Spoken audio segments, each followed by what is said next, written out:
família Naval, sejam todos muito bem-vindos a mais um episódio do nosso podcast AMN Talk.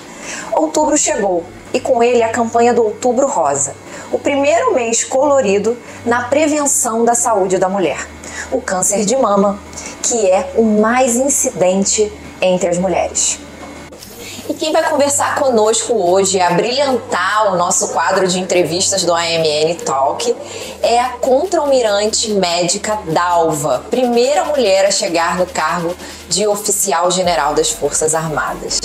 Muito obrigada, almirante, por estar aqui conosco, disponibilizando um pouquinho do seu tempo para estar conversando conosco sobre a campanha do Outubro Rosa, que é tão importante, especialmente para as mulheres. Então, muito obrigada. É uma grande alegria, na verdade, não é só uma honra, não, é uma alegria estar aqui com vocês mais uma vez, já que eu fiz parte aqui um pouquinho dessa maravilhosa instituição, E realmente nós estamos nesse mês de outubro, que é um mês maravilhoso para nós, não só para as mulheres, mas é um mês muitíssimo importante, focado justamente na prevenção do câncer de mama, porque embora seja uma doença bastante grande, digamos assim, de incidência, ainda há muitos tabus, muitas dificuldades, inclusive na aceitação, da possibilidade, o que faz com que o diagnóstico precoce deixe de ser precoce, seja retardado e com isso aumente muito a incidência de óbitos e a gente tem que estar sempre atento a isso. Eu queria saber como que surgiu essa campanha e o que é exatamente a campanha do Outubro Rosa. É uma campanha, como a gente está falando, internacional, iniciada nos anos 90, começou nos Estados Unidos, que justamente foca na prevenção e no diagnóstico precoce do câncer de mama, E essa conscientização é super importante e é importante, então, compartilharmos as nossas observações, os nossos saberes, para que as pessoas possam se prevenir e fazer esse diagnóstico precoce sem os tabus. É verdade, porque quanto mais a gente difunde a informação, mais as pessoas aprendem aquilo ali, a reconhecer os sinais, a estar sempre atento com o seu corpo e até com o próximo, com quem você convive ali, tem uma intimidade, para dar aquele toque. Por isso que é importante essa campanha, Porque se tratado precocemente, há uma grande chance de cura, no prognóstico extremamente positivo. E o lacinho rosa? Estou até com o meu aqui hoje, ó. Por que as pessoas usam esse lacinho rosa? Bom, primeiro que o rosa, em princípio, é a nossa cor, a cor da mulher. E é justamente um símbolo que interliga as ações que ocorrem ao redor do mundo, porque isso é mundial, e estimula a participação de todos. Ah, que legal. E o câncer de mama afeta só as mulheres? Os homens pensam, isso, mas não é bem assim. Na verdade, é uma incidência pequena, cerca de 1% só do câncer de mama. Porém, os homens também têm glândula mamária, embora eles não saibam. E muitos neguem, mas também têm glândula mamária. E por isso, como o câncer é uma modificação das células, da glândula mamária, transformando-as em câncer, elas também podem acontecer nos homens. E quais são os principais sintomas, do câncer de mama? Esses sintomas também têm que ser observados pelos homens, Porque a gente tem que ver. Primeiro a gente tem que realmente nos olharmos, Temos que nos conhecermos. Então, assim, qualquer alteração que haja em relação à posição de mamilo, em relação à retração de mamilo, descarga, como se fosse um aleitamento, só que não é espontâneo, uma saída de secreção espontânea do seio, pode ser, geralmente é de um lado, mas pode ser dos dois, porque não é tão incomum que seja uma doença bilateral. Presença de nódulos na própria mama ou na axila, como se fosse íngua, como a gente chamava antigamente, e clavicular, essa parte superior, A saboneteira, A saboneteira, essa linda, que as mulheres adoram, os homens também. A saboneteira, mudança da coloração, vermelhidão, retração e modificação também na pele, na textura da pele. Aquela casca de laranja, como se fosse tipo uma coisa meio inflamada. Sim. Também tem que ser observada. Então são vários os sintomas que a gente pode, coceira, além de dor, né, constante na mama ou nas axilas. E, Almirante, tirando a questão da hereditariedade, quais são os fatores que fazem a mulher ficar mais exposta a ter um câncer de mama? A gente sempre fala isso, não é só para o câncer de mama, é para de uma maneira geral, né? São as condições melhores, né, de nutrição. Então, alimentação saudável, sem muita gordura, muitos vegetais, frutas, atividade física, que pelo menos 3 vezes por semana, 1 hora, né? Agora o pessoal parece estar indicando até 5 dias na semana, vai ser difícil, hein? Mas quanto mais vezes, melhor, né? O sedentarismo é uma coisa muito complicada e não é só para isso, é para tudo, né? Para todos os problemas. A obesidade, porque as próprias células de gordura, elas secretam hormônios que podem estimular as alterações da mama, não só, mas principalmente da mama, mas não só da mama. Então a obesidade é uma coisa que precisa ser combatida e justamente você melhorando seus hábitos de alimentação, né, eliminando o sedentarismo, você também vai contribuir para diminuir essa obesidade. Então manter o seu peso dentro dos parâmetros. Quando a mulher tem filhos, algumas mulheres não querem amamentar. Eu acho a amamentação a coisa mais sublime que existe. Eu tenho 2 filhos, amamentei ambos. Não foi uma coisa difícil, não foi uma coisa fácil, porque né, depende. A minha filha e os meus filhos adoravam mamar, mas quando a criança às vezes tem cólica, ela amassa os biquinhos do peito da gente, né? Fica tudo em carne viva, é uma maravilha. Mas não tem coisa mais sublime, eu acho. Eu acho que a gente dá a vida e a gente dá o suporte à vida da criança, né?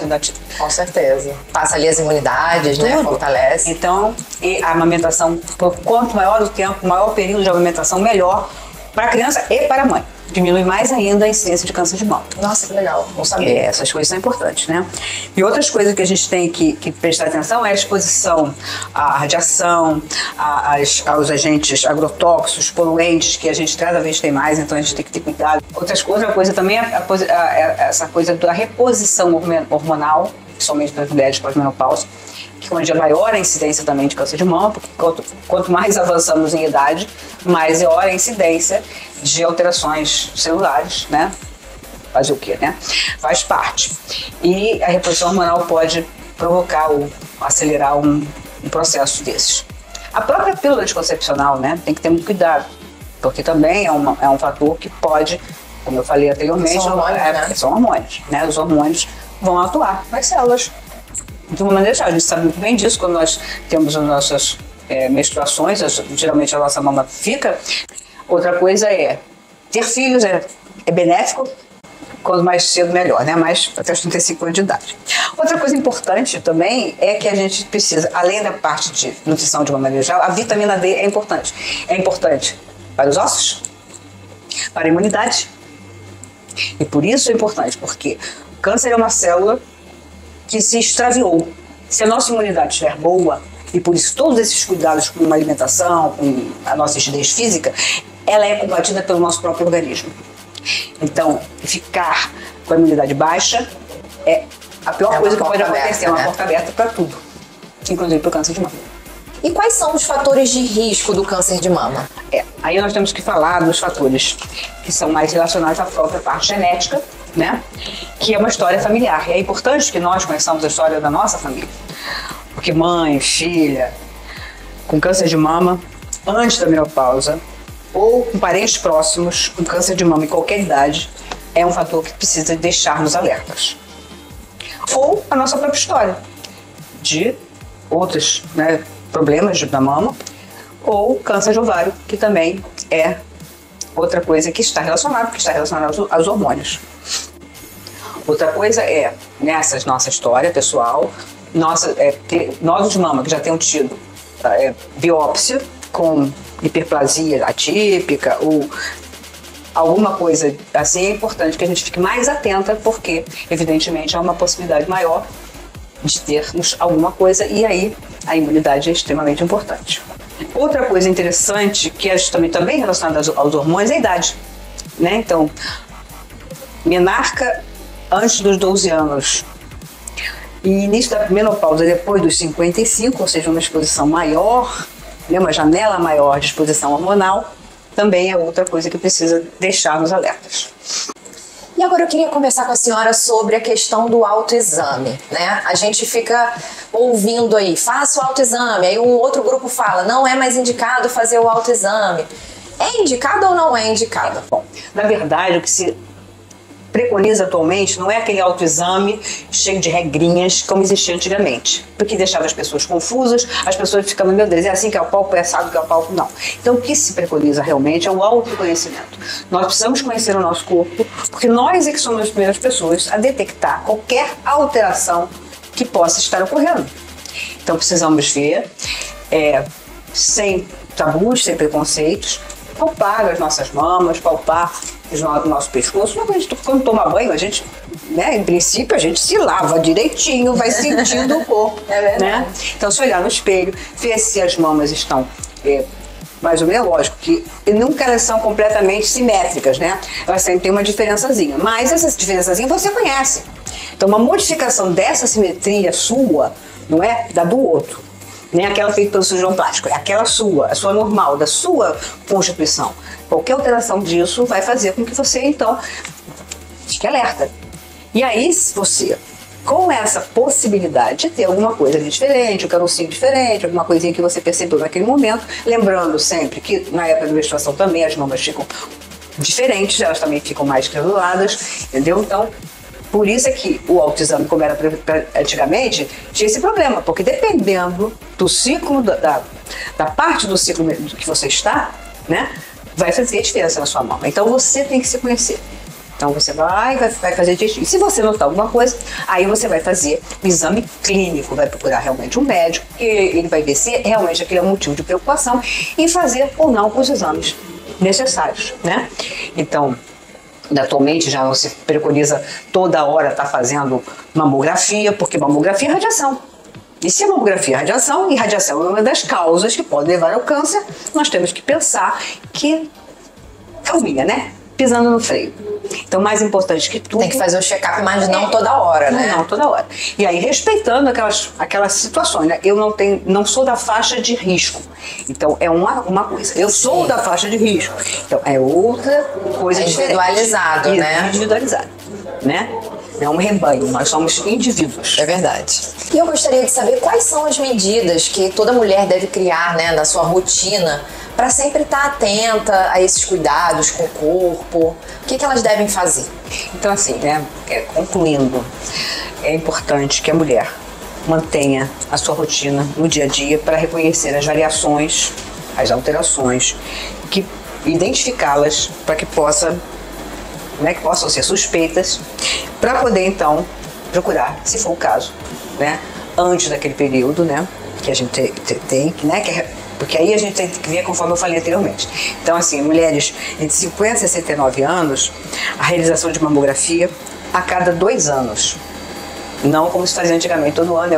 Algumas pessoas mais preocupadas queriam fazer praticamente mensalmente. Era assim, bem complicado em alguns momentos, porque a pessoa ficava muito preocupada, muito encucada, qualquer coisa. E aí, aquele problema do autoexame, apareceu um carocinho aqui, que às vezes era só por causa do ciclo menstrual. E porque queria fazer, e aí aumentava ainda mais a possibilidade, né, de ter algum problema. E agora, o exame clínico anual, né? E entre 40 e 49 anos é recomendado o exame clínico anual e mamografia em caso de resultado alterado do exame. Ou seja, antes dos 50, só fazer a mamografia realmente se houver indicação, para não ficar se expondo desnecessariamente. Agora, aquelas que têm risco elevado, que são aquelas que eu falei, né? Isso tem que ser começado aos 35 anos ou até um pouco antes, dependendo até da história familiar. E aí sim, vai ser necessário que faça todo ano, não só todo ano, mas se for o caso mesmo, né, os exames todos, mamografia, ressonância, Sim, aquela bateria de exames, né? Então, eu acho que é mais ou menos isso que a gente tem que focar. Não ficar neurótica, mas também não fazer de conta que isso não existe. Eu acho que é importante que as mulheres conheçam a sua história, a história da família, porque o fator genético é importante, muito importante, né? Isso tudo facilita para que haja um diagnóstico precoce e a diminuição das chances de agravamento, eleva o sucesso, né? Não tenha medo. Porque a doença não vai surgir, não vai desaparecer porque você tem medo, ela vai piorar porque você vai ignorá-la e quando você for procurar ajuda, pode não ter mais. Pode ser tarde demais, né? Condições de você Tratar, né? O tratamento, de uma maneira geral, tem sucesso. É lógico que o grande problema que atinge as mulheres é o fato da perda da mama, né? Essa é uma coisa que, afinal de contas, a mama é o símbolo da mulher, né? A mama é importante. Então, ser extirpada, né? É um medo muito grande das mulheres. Então, mas não tenham medo. A cirurgia plástica, na maioria dos casos, vai deixar sua mama até mais bonita. Eu conheço alguns casos, né? A Marinha tem um suporte importante para isso, tem os grupos que ajudam essa sensação de perda, de impotência, que faz com que as mulheres, né, se autoajudem umas às outras com o tratamento, que realmente é complicado muitas vezes, né? Aí você perde a mama, às vezes perde o cabelo, perde não sei o que, mas as perucas estão aí, né? Às vezes são até muito bonitas. Então, não tenham medo. Mais importante que tudo é manter a sua vida. A sua vida é a coisa mais importante que existe. Com certeza. Gente, estamos chegando no final aqui do nosso episódio.